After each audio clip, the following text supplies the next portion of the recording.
안녕하세요. 서울에서 10년차 주부로 살고 있는 40대 여성입니다.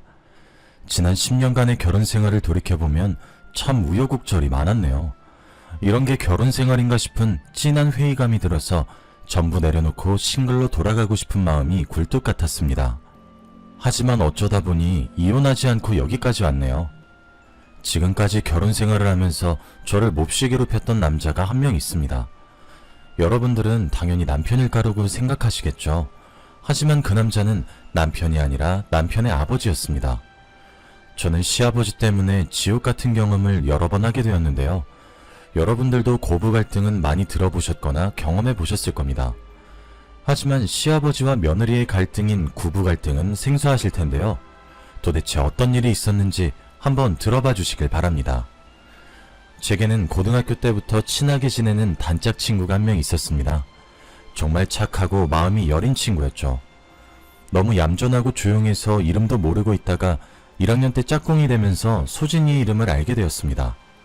친해지고 보니까 소진이는 항상 웃는 얼굴로 친구들을 대했고 애들이 싫어하는 일이 생기면 언제나 소진이가 먼저 나서더라고요. 제가 정말 소진이를 좋게 본 날이 있었습니다. 바로 학교 강당 청소당번을 정하는 날이었는데요. 선생님께서 봉사 시간을 줄 테니 봉사하고 싶은 사람은 손을 들라고 했죠. 자, 저번에 말한 거 기억하고 있지? 봉사 시간 줄 거니까 학교 강당 청소할 사람 손 들어봐. 밤마다 한 명이면 돼. 이번엔 누가 할래? 저희 학교는 대강당에서 발표회를 할 때마다 강당을 청소하고 꾸밀 학생을 한 명씩 뽑았어요. 하지만 그 일이 너무 힘들고 귀찮아서 봉사 시간을 준다고 해도 애들이 안 하려고 했죠. 그때 소진이가 손을 들어 지원했어요. 선생님, 제가 할게요. 그래, 역시 우리 소진이밖에 없어. 내가 너 때문에 산다. 너희들 소진이한테 고마운 줄 알아? 아니었으면 아무나 뽑아서 시켰으니까. 아니에요, 선생님. 애들한테 그러지 마세요. 선생님이 소진이를 칭찬하니까 소진이가 민망해 하더라고요. 얼굴을 붉히면서 은근히 좋아하는데 그 모습이 재수없진 않았어요. 소진이는 늘 자기보다 친구들을 먼저 배려했거든요. 제가 체육 시간에 피구를 하다가 공에 맞은 적이 있었는데 양호실에 같이 가준 적이 있었거든요. 양호 선생님이 제 다리를 보고 병원에 가봐야 할 것 같다고 해서 조퇴를 하고 병원에 다녀왔습니다. 다음날 다리에 깁스를 하고 학교에 오니까 소진이가 그렇게 심하게 다쳤었냐고 걱정해 주더라고요. 너 집도 먼데 어떻게 등교하는 거야? 부모님이 데려다 주셨어? 아니, 엄마 아빠 두 분 다 출근해야 해서 그냥 내가 버스 타고 왔어. 너무 힘들어서 다음엔 택시 타야 할 것 같아. 헐, 그럼 내일부터 내가 네 집으로 갈게. 혼자 택시 타기도 어려울 텐데 내가 도와줄게. 정말? 고마워. 안 그래도 되는데.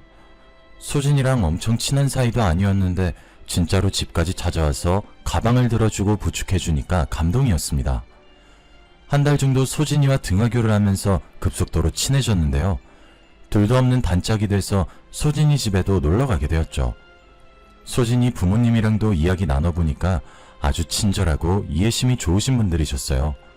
소진이가 부모님을 닮아서 착하고 다정한 것 같더라고요. 고등학생이 된 후에도 같은 학교로 배정받게 되어서 3년 동안을 소진이와 붙어 다니게 되었습니다.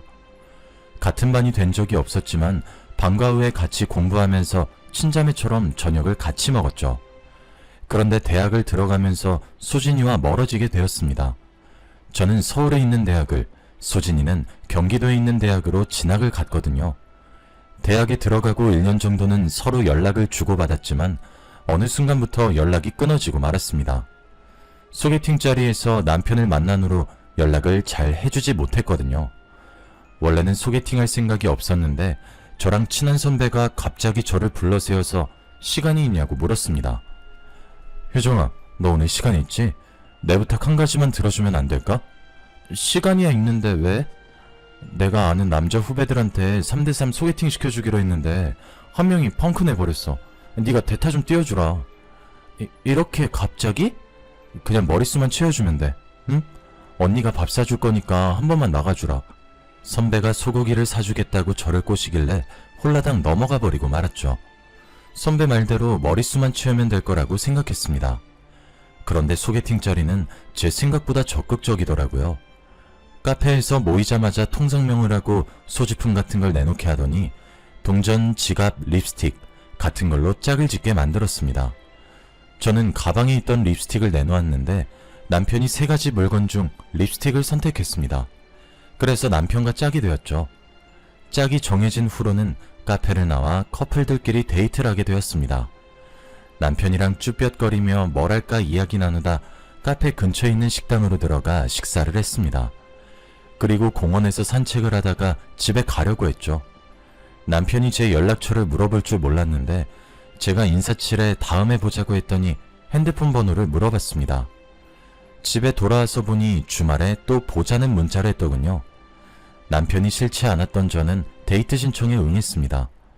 그렇게 몇 번 만나다 보니 연인이 되었죠. 지금 생각해보니 남편과 연애하면서 정말 좋았던 순간이 기억나지 않네요. 그저 저한테 잘해주고 다정한 사람이라서 무난한 연애를 했던 것 같습니다. 헤어질 것 같이 싸우거나 다툰 적이 없는 터라 나쁜 기억도 없네요. 정말 순탄하게 연인 관계를 유지하다 보니 졸업을 앞두면서 결혼을 생각하게 되었습니다. 남편이 대기업에 들어가게 되었거든요. 저도 대기업까진 아니어도 초봉이 괜찮았고 금전적으로 안정이 되다 보니 자연스럽게 결혼 이야기가 나왔습니다. 그때가 사귄 지 6년 정도 되었던 것 같네요. 저희가 결혼하겠다며 시댁에 인사를 드리러 간 날이었습니다. 그때 시아버지와 처음 이야기 나눠보았어요. 남편이랑 성격이 정반대더라고요. 성격이 아주 화통하고 말이 많으셨습니다. 게다가 술을 무척이나 좋아하시는 게 눈에 보였죠. 저보고 주량이 얼마나 되냐고 물어보더니 다짜고짜 술을 권했습니다. 아버님, 저 술 못해요. 이렇게 많이 따라주지 마세요. 못하긴 뭐가 못해. 원래 술은 마시다 보면 늘어. 몸에 좋은 술이니까 쭉 마셔봐라. 이거 도수 높은 술 아닌가요? 제가 취해서 실수할까봐 걱정돼서 그런데 다음에 마시면 안 될까요? 실수? 그런 거 보려고 먹이는 거 아니야? 어서 한 잔 받아. 어른이 주면 그냥 받아 마셔야지. 뭔 말이 그렇게 많아? 네, 알겠습니다. 아버님 등살에 못 이겨 주시는 술을 받아 마셨습니다. 제가 여자치고 술을 제법 잘 마셔서 다행이죠. 시아버지께서 계속해서 술을 따라주시는데 하마터면 정신을 잃고 쓰러질 뻔했습니다. 토할 것 같다고 거절해도 아버님께서 고집을 피우셨죠. 뭐? 토하고 싶다고? 엄살은? 술은 원래 마시면서 배우는 거야. 얼른 마셔. 당연히 이렇게까지 술을 마시라고 부추기는데 시어머니께서 가만히 있을 리가 없었죠. 가만히 지켜보다가 폭발하셨는지 술을 따라주려는 아버님의 팔을 잡아당겼습니다. 아유, 이 사람이 대체 왜 이런담? 미안해요. 어른도 어른 나름이지. 술주정뱅이한테서 술을 배운다니 개가 들어도 웃겠네. 어머님 입은 웃고 있었지만 눈은 전혀 웃고 있지 않았습니다. 저 때문에 참고 있는 듯 아버님 팔을 몰래 꼬집기도 했죠. 하지만 시아버지께서는 어머님을 아예 무시하고 계셨어요. 결국 잔뜩 취하셔서 수다쟁이로 변하셨죠. 자기가 어렸을 때부터 20대 시절, 30대 시절까지 살아온 인생 이야기를 쭉 읊기 시작하시는데 듣기 너무 힘들더라고요. 앞으로 어떻게 살아야 하는지 훈화 말씀을 하셔서 잠깐 잠들 뻔했습니다. 맨정신이라면 웃으면서 잘 듣는 척이라도 할 텐데 술을 너무 많이 마셔서 눈이 자꾸 감기더라고요. 시어머니께서 제가 잠들려는 모습을 보았는지 아버님 어깨를 찰싹 때리셨습니다. 아유, 못 살아. 내가 그만하라고 눈치 줬으면 그만할 것이지. 며느리 잠들려고 하는 거 안 보여요? 얼른 들어가서 발 닦고 잠이나 자. 잠들었다고? 어이구, 시간이 벌써 이렇게 지났네. 아가 어떠냐? 내 말 듣고 있으니까 시간 가는 줄 모르고 재밌지? 네, 맞아요. 아버님이 말씀을 너무 재밌게 하시네요. 제가 영혼없이 고개를 끄덕이는데도 아버님이 만족스러워 하시더라고요. 다음에 또 같이 술 마시자고 마중을 나와주시는데 저는 이제야 풀려났다는 해방감이 들었습니다. 행여나 붙잡으실까봐 시부모님 댁을 빠르게 빠져나왔죠.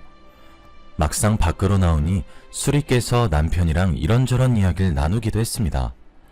우리 아버지 때문에 고생 많았어. 미리 말하려고 했는데 엄마가 절대 술 못 먹이게 막아준다고 했거든. 그런데 이렇게 먹여버리네. 아니야, 내가 술 잘 마셔서 다행이지. 당신같이 못 마셨으면 이미 꽐라돼서 난리 났을 거야. 그치? 제가 웃으면서 남편을 놀리니까 남편이 한숨을 푹 내쉬더라고요. 그러면서 아버님께서 술을 너무 좋아하셔서 고민이라고 했습니다. 남편 말로는 아버님께서 학창시절에 시인을 꿈꿨다고 해요. 문예 창작과를 지원하려고 했지만 집안에서 반대해 포기했다고 합니다. 대신 경영학과에 지원해 학내 문학동아리에서 활동하면서 시인이 되겠다는 꿈은 계속해서 키워나갔다고 하는데요. 그 동아리에서 시어머님을 만나 결혼하게 되었대요. 이 이야기를 어머님께서도 똑같이 해주더라고요. 뭐? 시인? 준민이한테 들었니? 네 시아버지는 평생 시인 못 될 거다. 술 때문에 인생을 망친 사람인데 뭘 할 수나 있겠니? 나도 작가가 되고 싶어서 동아리에 들어갔는데 글 쓰는 동아리가 아니라 술 먹는 동아리 같더라. 작가가 되겠다는 인간들이 모여서 맨날 술만 퍼마시는데 글이 써지겠니? 어머님 말을 들어보니 시아버지께서 대학 동아리에서 만난 선후배들이랑 매일 술을 마셨던 것 같습니다. 술이 들어가면 말이 많아지는 건 기본이고 갑자기 생각지도 못한 문제를 만들어내기도 했어요. 그 말을 들었을 때에는 남의 일처럼 느껴졌습니다. 부부 사이에서 일어나는 트러블 같은 거라고 생각했는데 그 문제가 저한테도 일어날 줄 몰랐네요. 남편과 결혼한 지 3개월 정도 지났을까요? 아버님께서 제가 일하는 회사로 찾아와 저를 난감하게 만들었습니다. 처음엔 대뜸 회사 앞이란 전화를 받고 화들짝 놀랐었죠. 네? 회사 앞이요? 무슨 일 있으세요? 그래, 네 회사 앞이다. 잠깐만 나와봐라. 무슨 일 때문에 그러시는데요? 저 업무 중이라 갑자기 나오라고 하시면. 아니, 급하게 나오다가 지갑을 두고 나왔지 뭐냐. 몇만 원만 빌려주라. 네? 돈이요? 며느리에게 돈을 빌려달라고 하다니 처음엔 믿을 수가 없었습니다. 저라면 자식에게 돈 달라고 하는 것도 눈치 보일 것 같은데 시아버지께서는 여러 번 제게서 돈을 빌려가셨습니다. 말은 빌려가는 거지만 돌려줄 생각은 전혀 없으셨죠. 돈을 빌려줄 때마다 시집을 잘못 왔다는 생각이 들었지만 시어머니 때문에 버틸 수 있었던 것 같습니다. 보통 어머님들이라면 아직 아이 가질 생각이 없다고 말하자마자 도대체 언제 낳으려고 그러냐고 바가지를 긁었을 겁니다. 하지만 저희 어머님은 애 낳으라고 독촉하지도 않고 저한테 잔소리하지도 않았습니다. 게다가 아버님이 선을 넘을 때마다 어머님께서 막아주셨으니까요. 어머님 덕분에 결혼 생활은 순탄하게 흘러갔습니다. 시어머니 몰래 제 회사를 찾아와서 돈을 달라고 요구하는 아버님만 아니면 그닥 고민거리도 없었습니다. 그러던 어느 날 평소처럼 회사 일을 하다 소진이를 만났습니다. 제가 다니는 회사는 화장품 유통을 전문으로 하는 업체였거든요. 서울 지역의 주요 매장들을 관리하려고 직접 방문하던 날이었습니다. 이번에 새로 연 H지점 매점으로 현황 파악하러 갔더니 뜻밖의 인물과 마주하게 되었습니다. H지점 매장 사장이 바로 수진이었거든요. 수진이도 저를 보고 놀랐는지 잠시 할 말을 잃었다가 제 이름을 불렀습니다. 제가 맞다는 걸 알고 저를 끌어안고 기뻐했죠. 세상에, 이게 얼마만이야? 그동안 어떻게 지냈어? 그냥저냥 지냈지. 우리 고등학생 때 보고 안 봤지? 안 본 지 거의 10년은 된 것 같다. 그래, 10년은 됐지. 내가 갑자기 번호가 바뀌는 바람에 연락을 못했네. 나도 SNS 찾아봤는데 안 보이더라. 너 동창 모임 같은 데도 안 나가는 것 같더라? 이제부터 자주 만나면 되지. 우리 퇴근하면 술 한잔 할까? 그동안 어떻게 지냈는지 이야기해야지. 그날 퇴근하고 소진이 매장 근처에서 술 한잔하며 회포를 풀었습니다. 소진이가 운영하는 화장품 매장은 제 회사와 멀지 않아서 자주 만나서 놀 수 있었어요. 퇴근하고 별일 없으면 소진이네 매장에 가서 일을 도와준 적도 있었죠. 그러다 같이 밥도 먹고 커피도 마시면서 이런저런 이야기를 나누었는데요. 그러다 남편도 소진이를 만나게 되었어요. 그날은 소진이와 단둘이서 술을 마신 날이었는데요.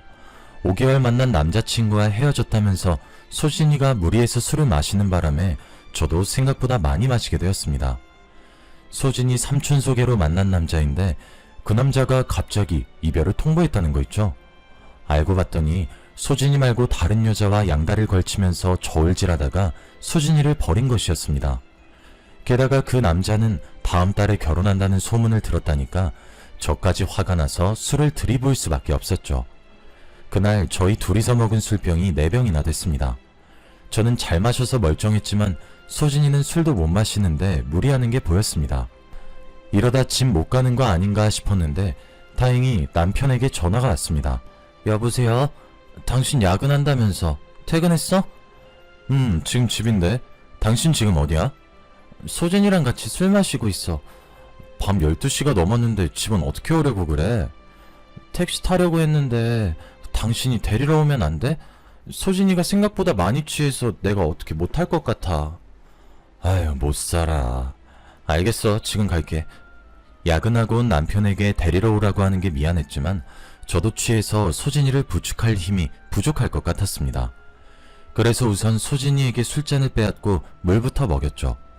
많이 취했으니 술 대신 음료수를 시켜서 먹고 있을 때였습니다. 남편이 제가 문자로 알려준 주소를 보고 금방 찾아왔더군요. 문을 열고 들어오더니 두리번거리다가 제가 있는 테이블로 걸어왔습니다. 술을 얼마나 마셨길래 취했다고 그래. 내일 출근 어떻게 하려고? 에이, 내가 알아서 할게. 나 술 금방 깨는 거 알고 있잖아. 아, 맞아. 여긴 내 동창 소진이. 소진아, 인사해. 내 남편이야. 안녕하세요. 가영이한테 많이 들었어요. 안 그래도 우리 남편이 낯을 가리는데 술기울 때문에 얼굴을 잔뜩 붉히고 배시시 웃으면서 말하는 소진이를 더 어색해 하더라고요.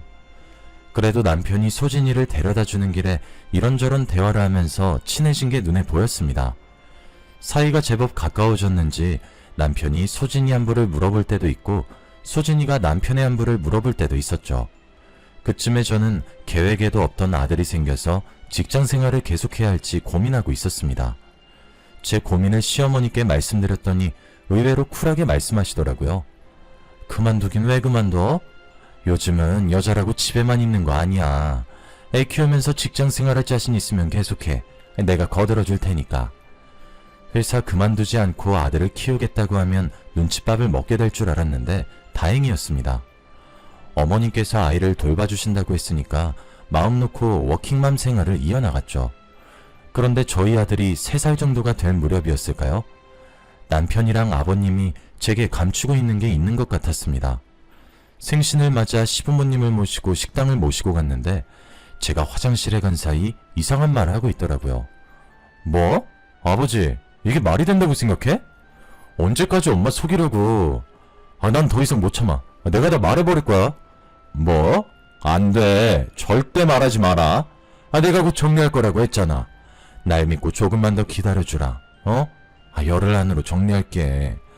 열흘은 무슨? 지금 당장 정리해. 해도 너무하잖아. 엄마 친구랑 어떻게 그런 관계를 가져놓고. 쉿. 이러다 누가 듣겠다. 제발 진정하고 내 말 좀 들어주라. 내가 깨끗하게 정리할 테니까 기다려주라고. 제가 화장실에 간 사이 어머님도 화장실에 간 모양이었어요. 멀리서 어머님이 걸어오는 모습이 보이더군요. 예약한 식당이 다다미식 프라이빗 룸이라서 다행이었죠. 저보고 왜 안 들어가냐고 묻길래 신발 핑계를 댔습니다. 그러면서 일부러 크게 소리내며 신발에 껌이 묻은 것 같다고 둘러댔는데요. 그제야 남편과 아버님이 입을 다물고 아무 소리도 안 내더라고요. 제가 어머님과 함께 룸 안으로 들어가서 식사를 마저 했습니다. 밥이 입으로 들어가는지 코로 들어가는지 모르겠더군요. 얼른 식사 자리를 끝내고 남편에게 무슨 일이 있었는지 물어볼 생각만 있었습니다. 그래서 시부모님과 헤어지자마자 남편을 붙잡고 물어봤죠. 당신 아버님이랑 무슨 일 있었어? 설마 바람 피신 거 아니지? 설마 다 들은 거야? 우리 엄마도 들었어? 아니, 어머님은 못 들으셨어. 내가 들으실까봐 괜히 딴소리 하긴 했는데. 당신 좋게 말해봐. 도대체 무슨 일이 있었던 거야? 사실 그게... 남편이 하는 말을 들어보니 제 예상대로 시아버지께서 바람을 피고 계셨습니다. 남편이 시아버지의 외도를 알게 된 건 6개월 전이었다고 하더군요. 그런데 놀랍게도 시아버지께서 먼저 불륜을 고백하셨다고 합니다. 어느 날 남편 회사를 찾아온 아버님이 돈을 달라면서 어처구니 없는 말을 늘어놓았다고 해요. 너 혹시 돈 모아둔 것 좀 있냐? 딱 2천이 필요한데. 네? 2천이요? 아니, 갑자기 2천만 원은 어디에 쓰려고 그러세요? 아니, 내가 갑자기 몸이 아파서 말이야. 몸이 아프시다고요? 병원에 가보셨어요? 아버지가 아프단 말을 듣자마자 남편의 심장이 쿵 하고 내려앉았다고 합니다. 도대체 어디가 아픈 거냐? 수술해야 하냐? 다른 병원도 가보자. 남편이 호들갑을 떠니 아버님께서 결국 거짓말이라고 실토했다고 해요. 아휴, 아니다, 아니야. 내가 돈이 급해서 거짓말을 했다. 네? 거짓말이요? 아버지, 갑자기 왜 그러세요? 친구가 급한 사정이 생겨서 돈이 필요하대. 친구요? 어떤 친구요? 보이스피싱 같은 거 당하신 거 아니죠? 남편은 아버님과 대화할수록 의심이 들었다고 하죠. 아버님이 횡설수설하길래 아까부터 독한 향수 냄새가 나 여자 문제가 생긴 거라고 직감했다고 합니다. 그래서 아버님 몰래 핸드폰을 훔쳐봤다가 어머님이 아닌 다른 여자가 생겼다는 사실을 알아냈는데요. 남편이 화를 내면서 물어봤더니 아버님께서 태연하게 고개를 끄덕였다고 해요. 더군다나 아버님의 내연녀는 어머님과 가장 친한 친구분이셨습니다.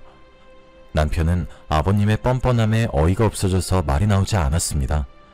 하지만 어머님이 알면 충격을 받고 쓰러지실까봐 아버님 외도를 어떻게든 중단시키려고 했죠. 실제로 시아버지께서 남편 말을 듣고 급한 사정만 해결되면 내연녀와 정리를 할 거라고 약속했다고 합니다. 그런데 벌써 몇 달째 정리하지 않고 시어머니의 눈을 피해서 계속 만남을 가지고 있다고 하네요. 며느리인 저도 화가 나는데 남편이 화를 내는 건 당연한 일이었어요. 아버님이 내연녀를 만나다가 또 걸리자 남편이 소리를 지르면서 난리를 쳤습니다. 아버지, 나랑 끝내기로 약속했잖아. 도대체 왜 그러는 건데? 진짜 엄마가 알면 충격받고 쓰러질지도 몰라. 그러니까 제발 이러지 말자.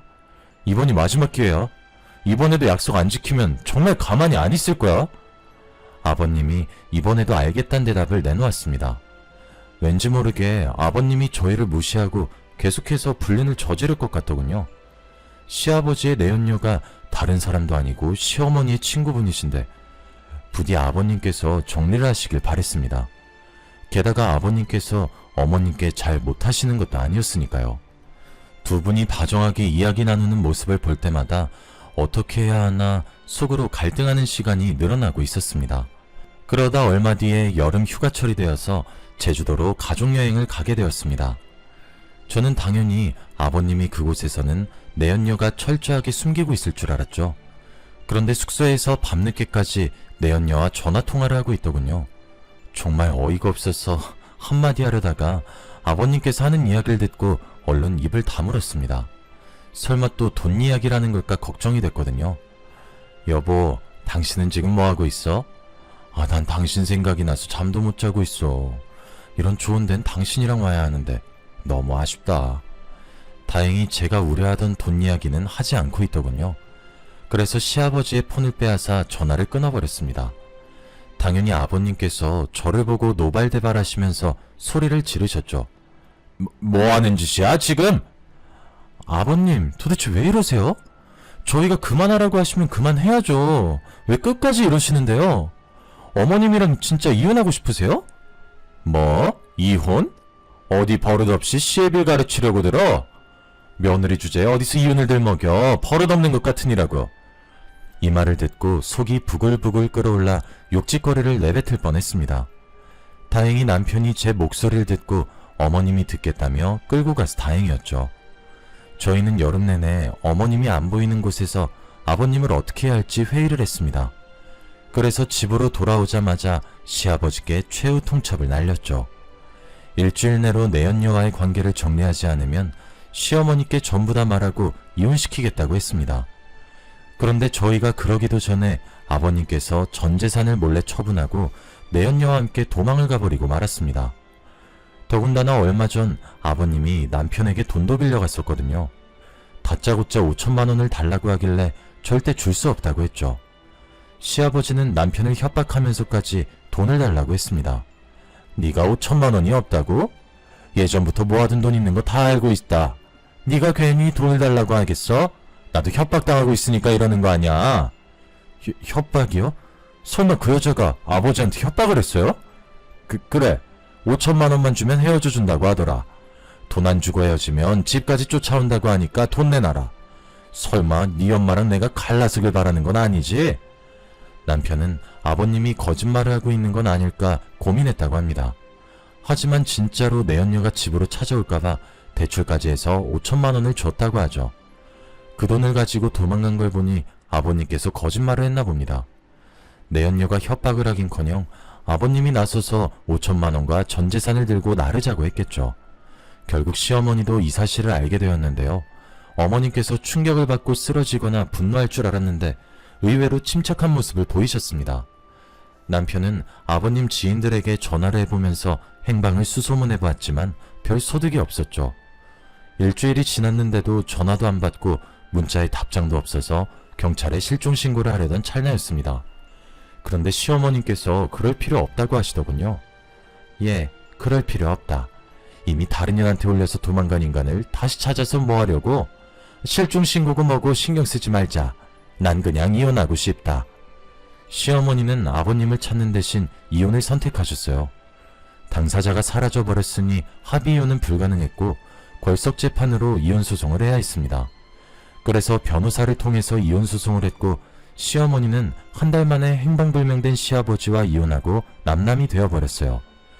그 뒤로 희소식만 있길 바랬는데 2달 뒤에 소진이 아버지가 세상을 떠나셨습니다. 1년 전부터 대장암 수술을 받고 투병 중이셨는데 암이 재발해서 결국 돌아가신 겁니다. 저는 장례식이 끝날 때까지 자비를 도우면서 소진이 곁을 지켰죠.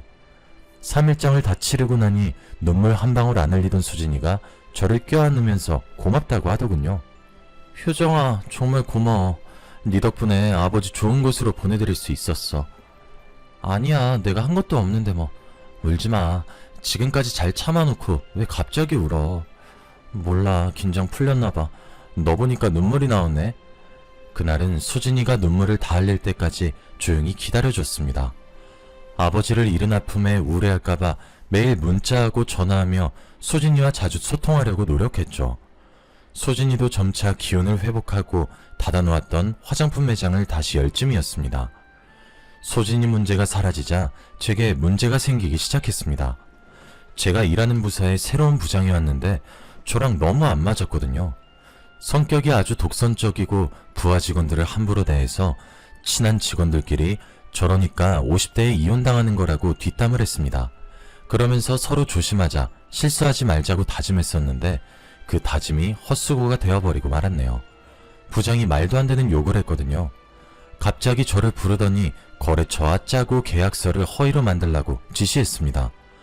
한마디로 불법으로 공금을 횡령하라는 말이었죠.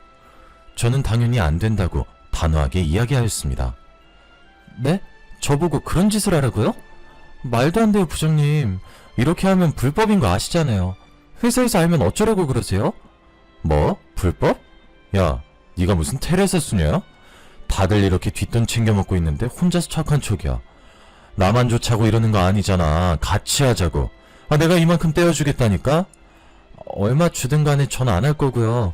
계속 부당한 지시 내리면 감사팀에 고발할 겁니다. 그래, 어디 두고 보자.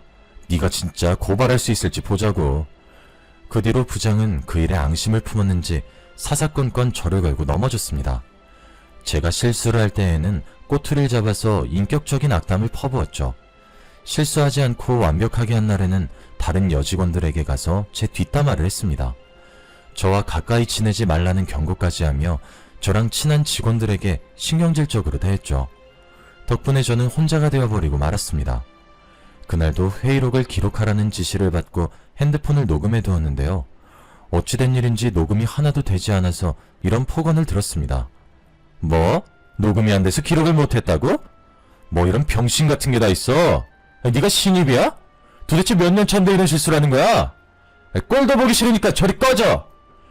이런 식으로 매일같이 부장에게 시달리니까 하루하루가 지옥 같더군요. 마음 같아선 당장 때려치우고 싶었지만 시아버지 때문에 남편이 받은 대출금이 발목을 잡았습니다. 남편의 월급으로 생활비를 충당하는 대신 제 월급으로는 대출금을 갚고 있었거든요. 제가 그만두면 안 되는 상황이라 스트레스를 많이 받았을 때였습니다. 퇴근하고 돌아오니 남편이 갑자기 시아버지 이야기를 꺼내더군요. 여보, 아버지 사는 곳 찾았어. 뭐? 정말?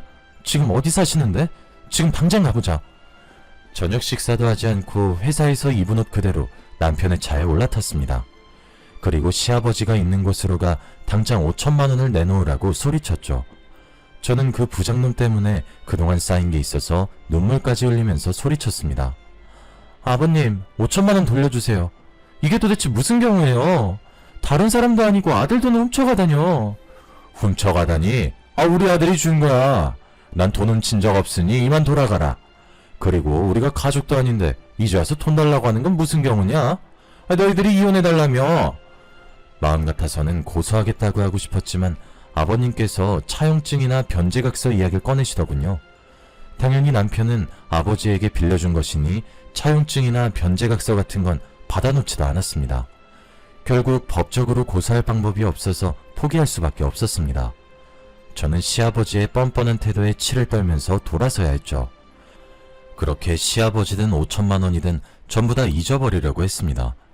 생각만 해도 속이 부글부글 끓고 두통이 찾아왔었거든요.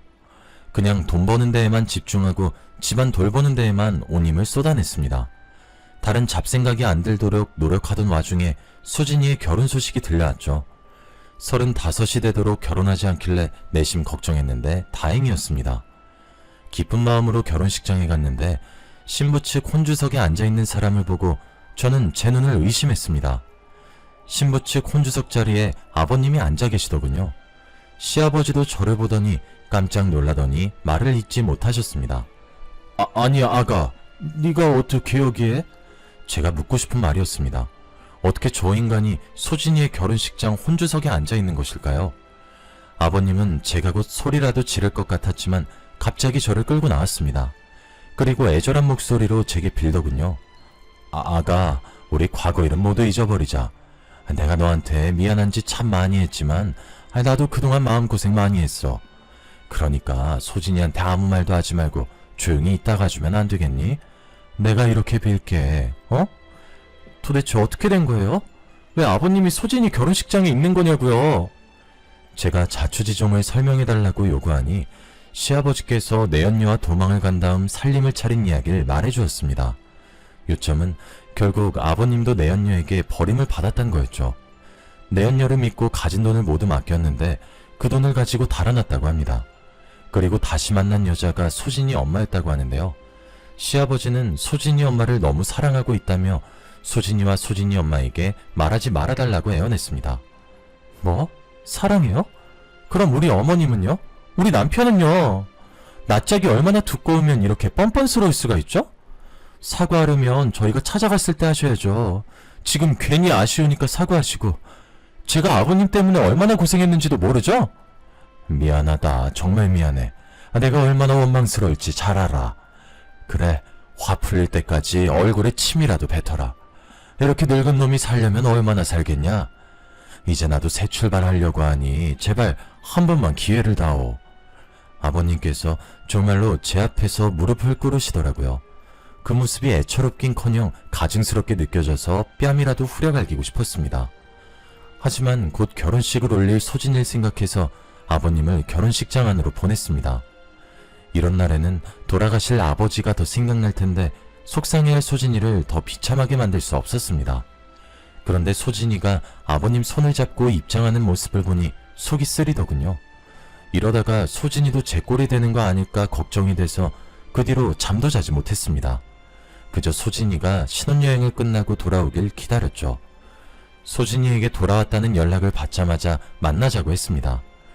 소진이 집 근처 카페에서 새아버지는 어떤 분인 것 같냐고 물어보니 가정적이고 다정한 분인 것 같다는 답변이 돌아왔습니다. 돌아가신 아버지가 생각난다면서 아버지랑 많이 닮았다고 하는데 소진이의 표정이 너무 행복해 보여서 아버님의 과거를 폭로할 수 없더군요. 무슨 일이 생긴 것도 아니고 다 지나간 일이니 묻어두려고 했습니다. 그런데 회사 내에서 기가 막힌 소문이 돌기 시작했습니다.